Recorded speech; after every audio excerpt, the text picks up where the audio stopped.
કાળમાં ખાલી અહેતુ જ રહેશે ને કે બેવું રહેશે? કયા કાળમાં? અર્ધ પરાવર્તન કાળમાં. अर्ध नहीं, नीचे के व्यवहार राशि में। વ્યવહાર व्यवहार राशि में तो अहेतु अहेतु ही हो, वहां सहेतु तो आना ही नहीं है। હા वो तो बराबर है टीचर। हाँ, उसके बाद जब आप अनंत पुद्गल परावर्त में आते हो ना, तब आपका अहेतु अहेतु ही वहीं पे भी चल रहा है अनंत पुद्गल में, तो क्योंकि अनंत काल तक तभी भटकोगे जब आपका कोई मीडियम ही नहीं है, आपकी कोई दृष्टिकोण ही नहीं है। जो मिल रहा है उसी में खुश हो और उसी में आप डूब जाते हो। बराबर? तो कोई हेतु तो हुआ ही नहीं ना। नहीं। हाँ, हेतु तब होगा जब सोचोगे कि भाई ये लाइफ का क्या फ़ायदा है। हेतु यहाँ कोई ऐसा नहीं है, जिंदगी संसार है कि नहीं, मोक्ष है कि नहीं, मोक्ष है तो क्या है, संसार में दुख है या नरक में जाना पड़ रहा है तो क्यों जाना पड़ रहा है, ये जब जानोगे तभी भी तो सहेतु आएगा ना। अब आप अगर कोई भी क्रिया करो उसके पीछे कोई मकसद रख के करो तो ही आप सहेतु हो, बाकी नहीं हो, ये नक्की। तो आपका मकसद, आपके अंदर मकसद कब आएगा? जब आप अनंत पुद्गल परावर्त से एक पुद्गल परावर्त में प्रवेश करोगे, अर्ध पुद्गल। अनंत पुद्गल परावर्त से अर्ध में प्रवेश करोगे तभी ना मकसद आएगा, तो ही करोगे ना, नहीं तो मकसद ही नहीं आया आप प्रवेश कर ही ना पाओ। मकसद आएगा तो ही आप प्रवेश कर पाओगे, ठीक है। और प्रवेश करने के बाद तो बहुत अप डाउन आएंगे, वापस आएगा ना? आएगा। हाँ, उसके बाद तो बहुत अप डाउन आएगा। प्रवेश तो कर लिया, आप सहेतु बन गए, पर बार बार जब कर्म का उदय, मिथ्यात्व का उदय, तो वापस आप उसमें तो ग्रंथि भेद ही नहीं हुआ है, अभी भेद नहीं हुआ है। ग्रंथि खाली इच्छा की आपने मोक्ष की, इसीलिए आप सहेतु बने, इसलिए इच्छा हुई। आप सहेतु बने इसलिए आपको इच्छा हुई। बराबर? बराबर। हाँ, कि ये भगवान कौन है मैं जानूँ तो सही। समोसरण रच जाता है, भगवान आते हैं, इतने लोग दीक्षा लेते, क्यों लेते, मैं जानूँ तो सही। ऐसा उनको देखा होगा तभी इच्छा हुई होगी। बराबर? हाँ, तो वो जो हेतु हुई ना, इच्छा हुई ना, उसने आपके राग द्वेष घटाए, उसकी ग्रंथि को ढीली थोड़ी मात्रा में घटाया। तो ये आप अभी एक पुद्गल परावर्त में ही हो। अब आप धीरे धीरे आगे अर्ध पुद्गल में तब जा पाओगे जब आपने ये गांठ खोल दिया। क्लियर? खोल देने के बाद अर्ध पुद्गल में गए और उसके बाद भव गिनती शुरू। गांठ खोल दी इसलिए भव गिनती शुरू। अब भव गिनती के बाद भी अब आप है तो सहेतु में ही, लेकिन सहेतु में भी कर्म के उदय के कारण मिथ्यात्व का उदय आ सकता है। नरक में जा सकते हो कि नहीं? जा सकते। हाँ, तो सहेतु वाला नरक में नहीं जा सकता, ऐसा नियम मत बनाना। बराबर? बराबर। हाँ, सहेतु इसीलिए है कि भाई मोक्ष तो जाना है, पुण्य तो कमाना पड़ेगा। इसके बगैर ये हेतु करोगे तो ही आप मोक्ष के लिए पुण्य भी कमा पाओगे, नहीं तो आप पुण्य ही नहीं कमा पाओगे मोक्ष के लिए। एक मिनट, मारा साहेबનો ફોન આવે, જરા લઈ લઉં। ક્યાં હતા આપણે?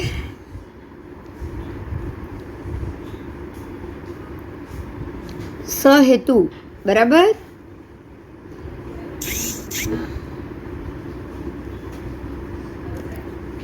सहेतु से नीर हेतु में आपको फिर से वही एग्जाम्पल दूंगी नंदीशेन मुनि का।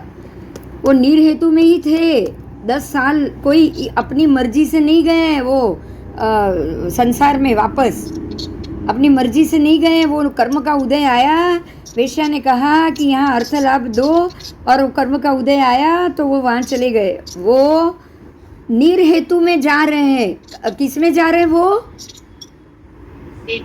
नीर हेतु में जा रहे हैं, क्योंकि ये तो अंतिम भव है उनका। अंतिम भव में वो अपनी मर्जी से कोई काम नई मर्जी कर दी तो कहाँ से अंतिम भव बताओ?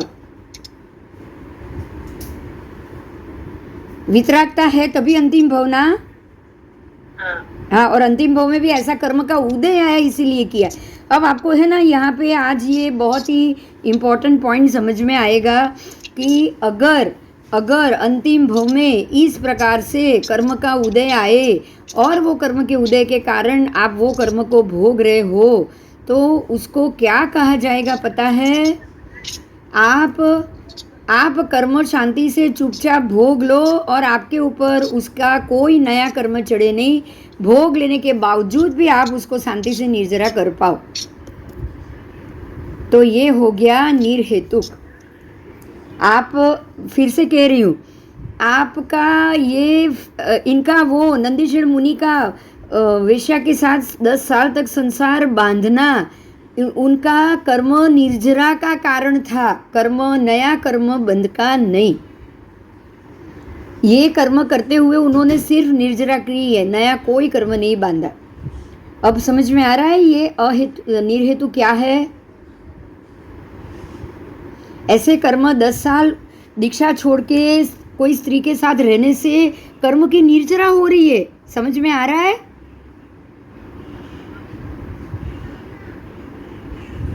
हाँ सरप्राइज हो रहा है?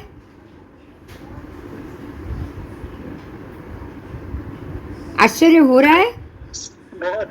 हाँ हाँ, आश्चर्य करने की बात है कि आपके कर्म की निर्जरा ऐसे भी हो रही है। हम किसी और का ऐसा रूप देके कुछ भी बोल देंगे। बोलो कितने लोगों ने उस वक्त बोला होगा कि ये देखो ये नंदीशरण क्या करके बैठे। पता है अभी कल ही वो एग्जाम्पल आया था अयमुक्ता मुनि को। जब जैसे ही सब मुनि ने देखा अरे ये तो होड़ी होड़ी खेल रहे हैं, तुरंत भगवान से आके बोला कि अरे ये अयमुक्ता कब मोक्ष जाएगा। भगवान समझ गए तुरंत। भगवान कह रहे कि ये उसका चरम कर्म है, ये करते करते ही वो मोक्ष जाएगा। बोलो अब जो सब मुनि को लग रहा है कि ये नया कर्म का बंध बांध रहा है तो वो कर्म तो निर्जरा का कारण बना कि नहीं? बराबर। तो आपके निर्जरा का कारण, अगर आपका निर्जरा का कारण वो बन रहा है तो किस हेतु से? आप बिल्कुल निर्हेतु हो इसीलिए ना। हाँ अब निर्हेतु होने के बाद, अंतिम भव आने के बाद या सम्यक दर्शन आ जाने के बाद, भव गिनती शुरू होने के बाद चारों अवस्था एक जैसी हुई। हाँ चारों अवस्था एक जैसी, भव गिनती शुरू हो गई, आप निर्हेतु हो। अंतिम भव आ गया, आप निर्हेतु हो। अंतिम कर्म आया है, आप निर्हेतु हो। और ये कर्म करते करते मोक्ष होगा क्योंकि आप निर्हेतु हो। बराबर? बराबर। इसीलिए आपको ये समझना है कि हर कर्म करते वक्त चढ़ते रहे तो वो सारे सहेतु में, अगर सहेतु हो तो ही आप जो कर्म कर रहे हो वो चढ़ते जाएंगे। आप अहेतु हो तो ही वो आप जो कर्म कर रहे हो वो चढ़ते जाएंगे। बराबर?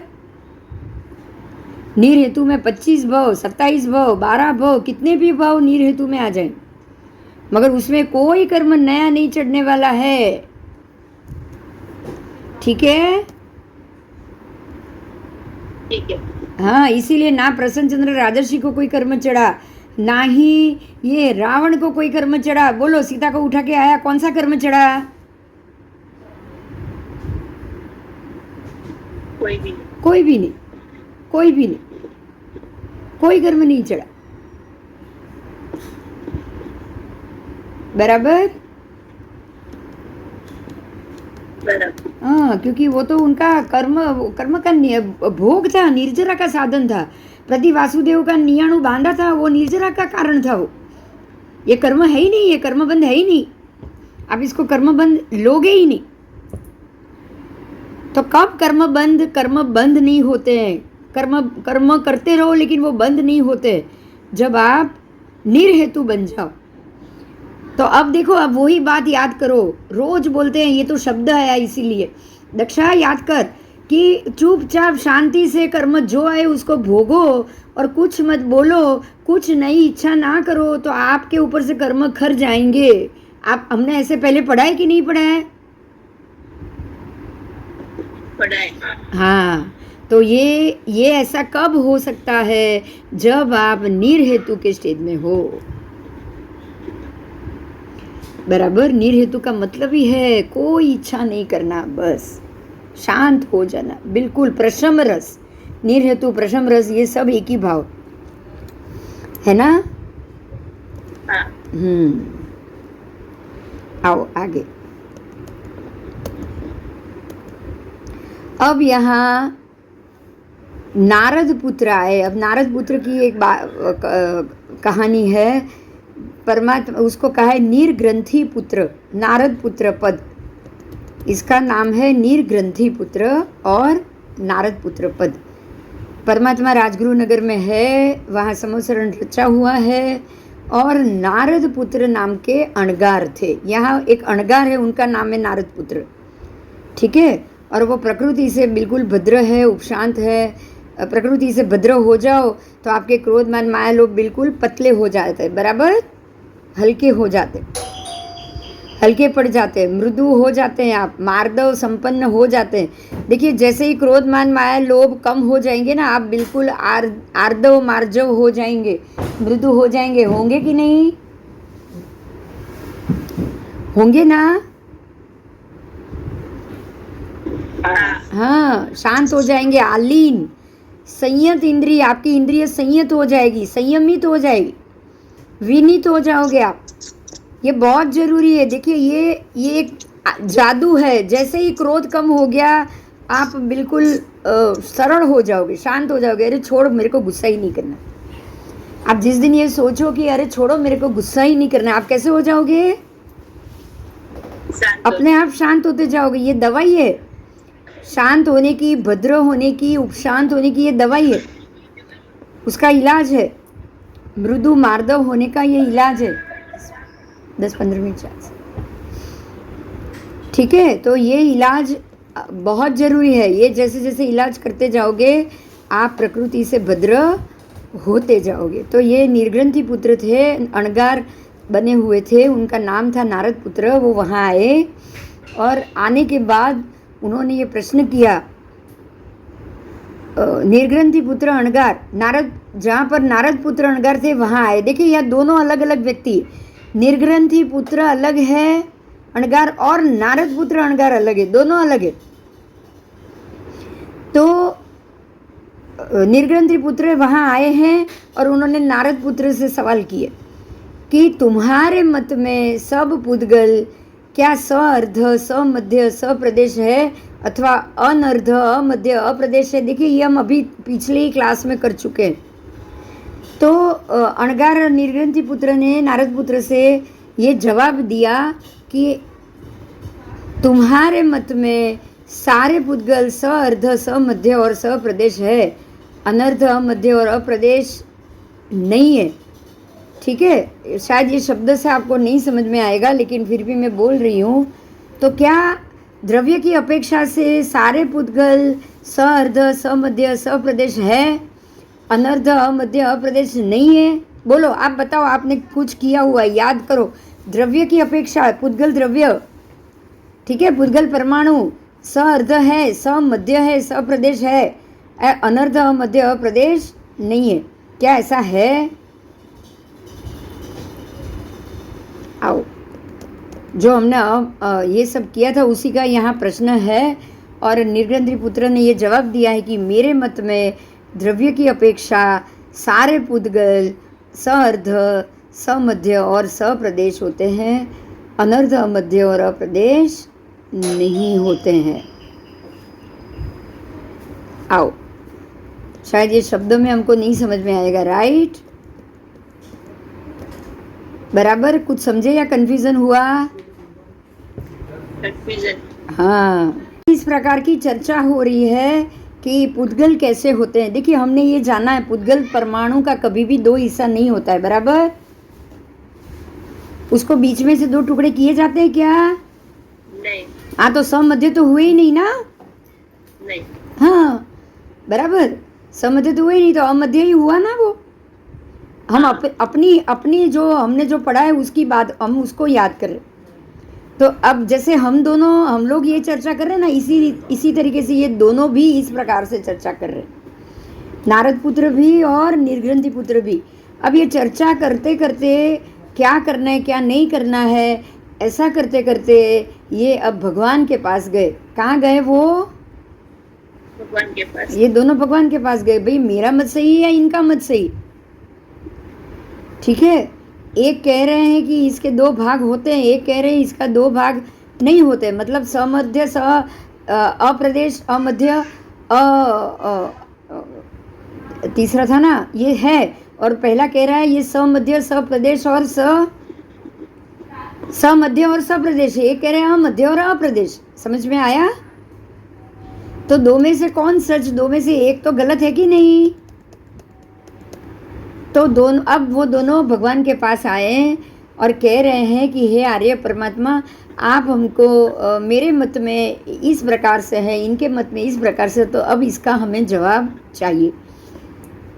ठीक है, तो इसके जवाब में भगवान ने जवाब दिया है कि चार अपेक्षा से इसको देखा जाएगा, द्रव्य की अपेक्षा से, क्षेत्र की अपेक्षा से, काल की अपेक्षा से और भाव की अपेक्षा से। बराबर? पुद्गल द्रव्य की अपेक्षा से ये अप्रदेशी है। पुद्गल द्रव्य तो एक ही है ना, परमाणु।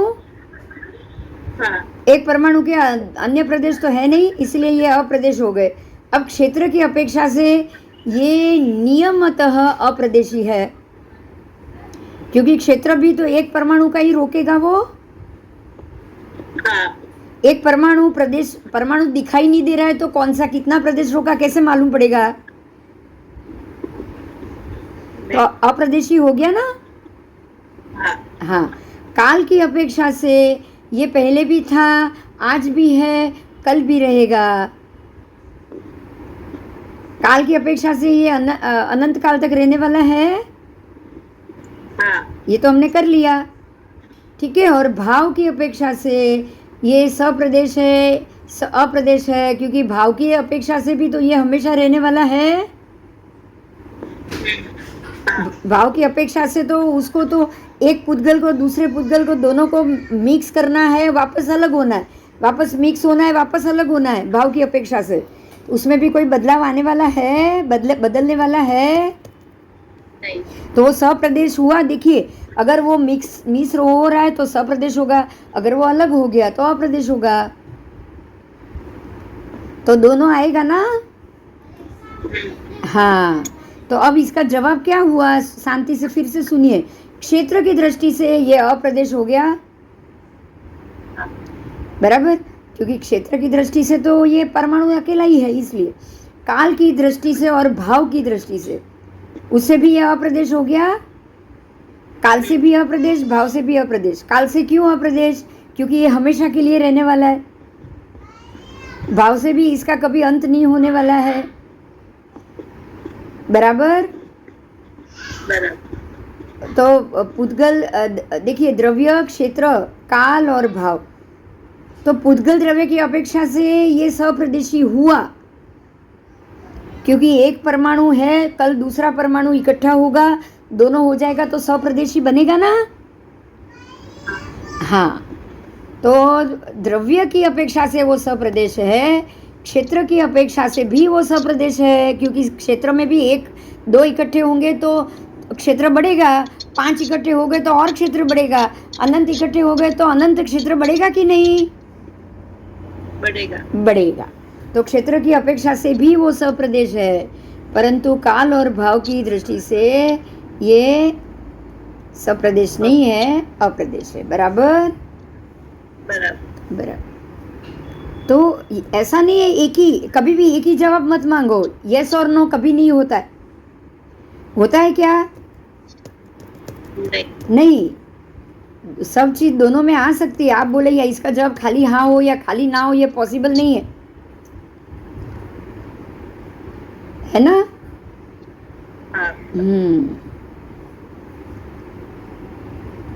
तो इस प्रकार से जवाब जाना, और वो जो नारद पुत्र थे उन्होंने निर्गृहत्री पुत्र को वंदन किया, नमस्कार किया और वो वहां से चले गए।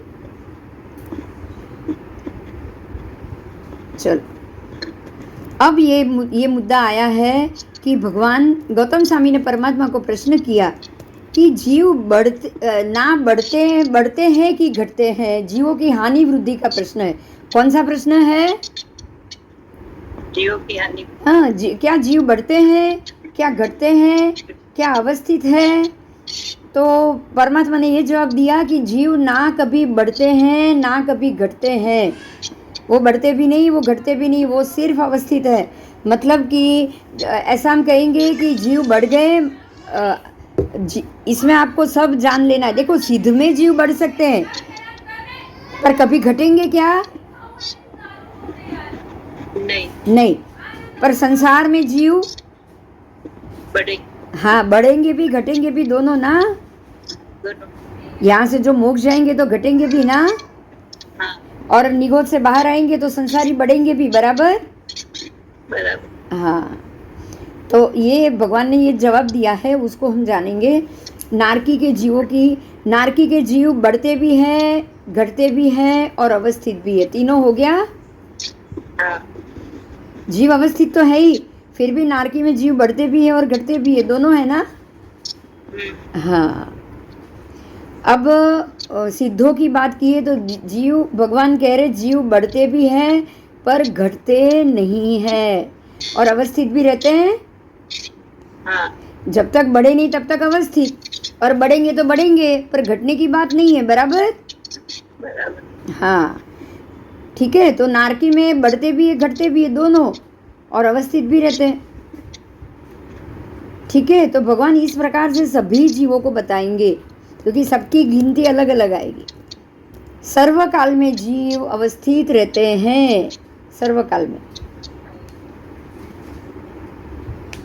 अब है ना, नारकी के जीव कितने बड़े घटे, देव गति के जीव कितने बड़े घटे, ये सबकी एक के बाद एक श्रेणी आएगी।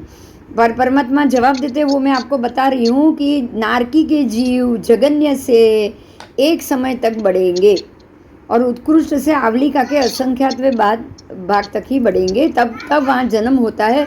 उसके बाद अवस्थित कितने काल तक रहते हैं? तो एक समय से जगन्य से लेके उत्कृष्ट 24 मुहूर्त तक वो अवस्थित रहते हैं। पर जगन्य एक समय है, इसलिए आप ये नहीं कह सकते कि ये अभी शांत हो गए, बराबर। तो खाली 24 मुहूर्त तक ही ये शांत रह सकते हैं, उत्कृष्ट से ज़्यादा 24 मुहूर्त के बाद नरक गति में जीव जाना शुरू हो जाएगा, वापस बढ़ना। ऐसे ही देवलोक में भी वही है। जगन्य तो हम जानेंगे ही नहीं, जगन्य तो बिल्कुल जीरो ही होते हैं, एक समय ही होता है। लेकिन 48 मुहूर्त तक वहाँ पे भी देवों का जाना, उपजना अवस्थित हो जाता है। भवनपति में कुछ समय बड़ा है, आवलिका के असंख्यात विभाग, मतलब वहाँ चालू ही, एकेंद्रिय में चालू ही रहेगा। आवलिका का असंख्यात भाग बहुत थोड़ा होता है, बराबर। फिर एक इंद्रिय, बे इंद्रिय में ये आवलिका की बात नहीं है। देखिए, जितना ज़्यादा एक इंद्रिय में जन्म उत्पन्न होना चालू ही है, आवलिका का असंख्यात भाग मतलब चालू ही है। बे इंद्रिय में ऐसा नहीं है। बे इंद्रिय में 2 मुहूर्त, कम से कम 0 एक समय और ज़्यादा से ज़्यादा 2 मुहूर्त तक जीव उत्पन्न नहीं होंगे, बराबर। 2 मुहूर्त का समय ऐसा होगा कि वहाँ जीव उत्पन्न नहीं होंगे। सरप्राइज हो रहा है कि नहीं, बताओ। ऐसे चौरिंद्रिय का भी वही क्रम है, बराबर। 2 इंद्रिय तक चौरिंद्रिय भी उत्पन्न नहीं होंगे, और बाकी सारे जीव, उसके अलावा बाकी सारे जीव एक इंद्रिय की तरह बढ़ते और घटते हैं, बढ़ते और घटते हैं। अवस्थिति बहुत कम होती है, जैसे सम्मूर्छिम जीव, पंचेंद्रिय जीव, तिर्यंच योनि के जीव 2 मुहूर्त तक, कितने? 2 मुहूर्त तक ही रहते हैं। गर्भज, पंचेंद्रिय, तिर्यंच योनि, वो 24 मुहूर्त तक उनकी अवस्थिति घटेगी, अवस्थिति रहेगी। 24 मुहूर्त तक वो वापस वहाँ पे स्थिरता रहेगी, कोई बढ़ेगा नहीं, ठीक है। उसके बाद सम्मूर्छिम गर्भज 48 मुहूर्त तक, सम्मूर्छिम गर्भज 48 मुहूर्त तक रहते हैं, अवस्थित रहते हैं ना। जन्म हो गया 48 मुहूर्त तक, सम्मूर्छिम जो रहते हैं वो।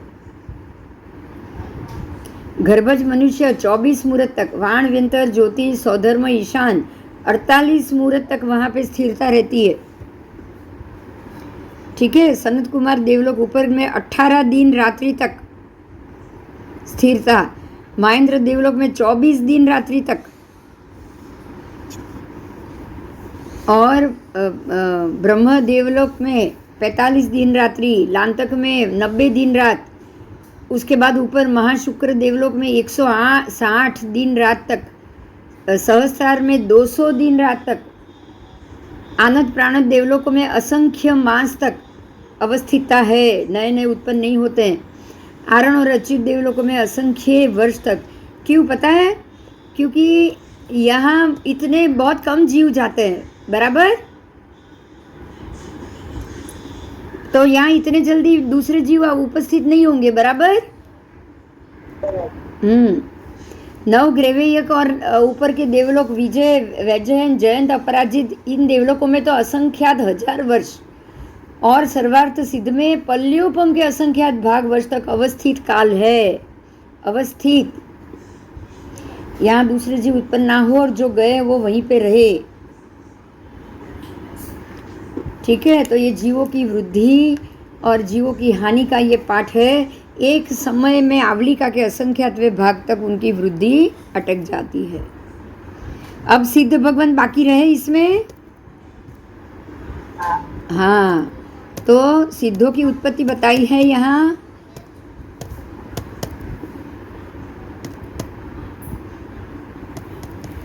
सिद्ध भगवान कितने काल तक बढ़ते हैं? मतलब चालू है, सिद्ध होना चालू है, वहाँ दरवाजा खुला है। जगन्य से एक समय तक, जगन्य से तो एक ही समय बंद है बस।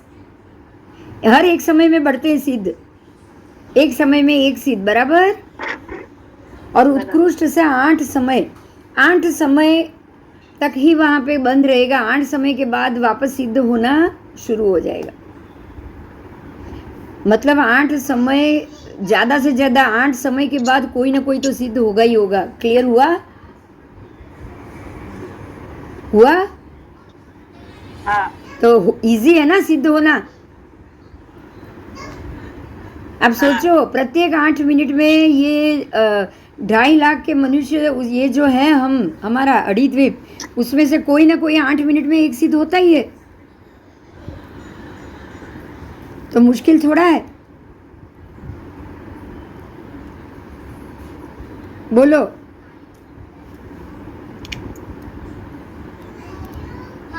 और सिद्ध कितने काल तक अवस्थित है? ये तो सिद्ध बढ़ने की बात थी, एक के बाद एक 8 समय में दूसरा बढ़ जाता है। लेकिन अब यहाँ अवस्थित की बात है कि कितने काल तक सिद्ध गति बंद हो जाएगी। जगन्य से एक समय, उत्कृष्ट से 6 मास तक, 6 मास तक सिद्ध गति बंद हो जाती है। तो 6 मास के बाद ही उसमें कोई दूसरा जीव जा पाएगा, बराबर? उत्कृष्ट से कम 6 महीने में एक जीव सिद्ध गति में जाएगा ही जाएगा। कम से कम 6 महीने में एक जीव जाता ही जाता है। कहाँ से मुश्किल हुआ बताओ?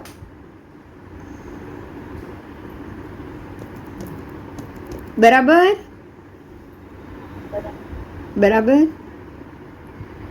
बोलो। तो अब ये अभी आगे की बात है, उपचय सहित और उपचय रहित।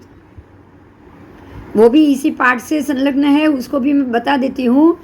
क्या जीव उपचय सहित है? तो जीव ना उपचय सहित है ना अपचय सहित है। मतलब जीव में उपचय भी नहीं है, अपचय भी नहीं है, जीव में कुछ बढ़ घट नहीं होता है। क्लियर हुआ? जीव के अंदर की बात है, कर्म की बात नहीं है, जीव के अंदर की बात है। ना वो उपचय सहित है ना उपचय रहित है, ना वो उपचय अपचय दोनों सहित है, ना वो उपचय अपचय दोनों रहित है, बराबर? तो जीव कैसा है? उपचय रहित और अपचय रहित है। जीव में ना उपचय होता है ना ही अपचय होता है। ये सिर्फ आत्मा की बात है। किस संदर्भ से? ये आत्मा, खाली आत्मा में ना उपचय होता है ना अपचय होता है। आत्मा में कुछ अपचय ना, चलो उसके गुण घट गए या उसके गुण बढ़ गए, ऐसा आत्मा का नहीं होता है। आत्मा में सब गुण ऐसे के ऐसे पड़े, वो खाली खुलने, वहाँ उसमें कोई वदघट नहीं होता है। क्लियर? तो 8 गुण तो सब में है, कभी भी आत्मा में अपचय तो होगा ही नहीं। तो जिनके नहीं खुलते हैं वो नहीं खुलते हैं, लेकिन गुण सब में है। देखो आज ये बात क्लियर हो गई। आप अभवी हो या कुछ भी हो, उसमें 8 गुण नहीं है, ऐसा पॉसिबल नहीं है, क्योंकि उसमें अपचय तो होता ही नहीं है। होता है नहीं। नहीं, बराबर। तो सिद्ध भी उपचय सहित है, अपचय सहित नहीं है। सिद्ध में उपचय सहित है। गुण गुण खुल गए ना, उपचय हो गया ना। हाँ। अपचय है क्या उसमें? उसमें घटना है वापस? नहीं। नहीं। तो उपचय अपचय दोनों, बढ़ना और घटना दोनों भी है सिद्ध में? नहीं। नहीं। और उपचय अपचय दोनों नहीं है, ऐसा भी है क्या? नहीं। नहीं। तो सिद्ध उपचय सहित हुए, क्योंकि उनके गुणों के अवगढ़ हो चुका है। बराबर? हाँ। बराबर। हाँ। अब जीव कितने काल तक उपचय अपचय से रहित होते हैं? ना उपचय ना अपचय, सर्वकाल। कितने से काल तक? सर्वकाल। सर्वकाल। क्योंकि जीव में तो कभी बढ़ता ही नहीं ना, उपचय भी नहीं होगा अपचय भी नहीं होगा। आत्मा में तो होगा ही नहीं, तो सर्वकाल तक ऐसे रहेंगे ना। हाँ। हाँ।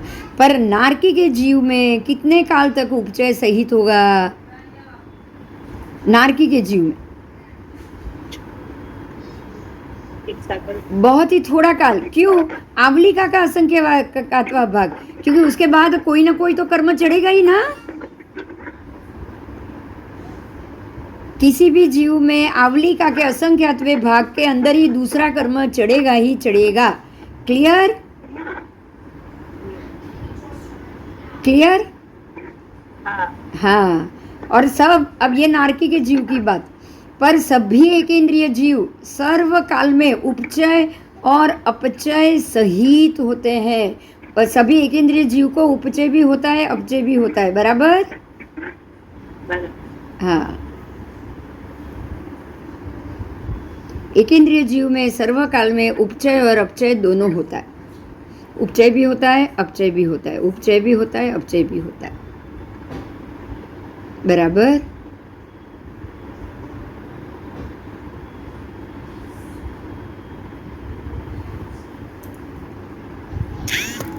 चलो, ये उपचय अपचय का पाठ। सिद्ध कितने काल में उपचय सहित होते हैं? अब सिद्ध भगवान की बात है। एक समय और उत्कृष्ट 8 समय तक, ठीक है? उत्कृष्ट 8 समय तक वो उपचय सहित, मतलब सिद्ध में बढ़ना। सिद्ध के गुण की बात नहीं है, सिद्ध गति की बात। 8 समय के बाद एक सिद्ध बढ़ेंगे ना। हाँ, 8 समय में दूसरा एक सिद्ध भगवंत उधर जाएंगे। और कितने समय तक उपचय अपचय से रहित? कम से कम 6 मास तक। वो हमने पहले कर लिया। बराबर? बराबर।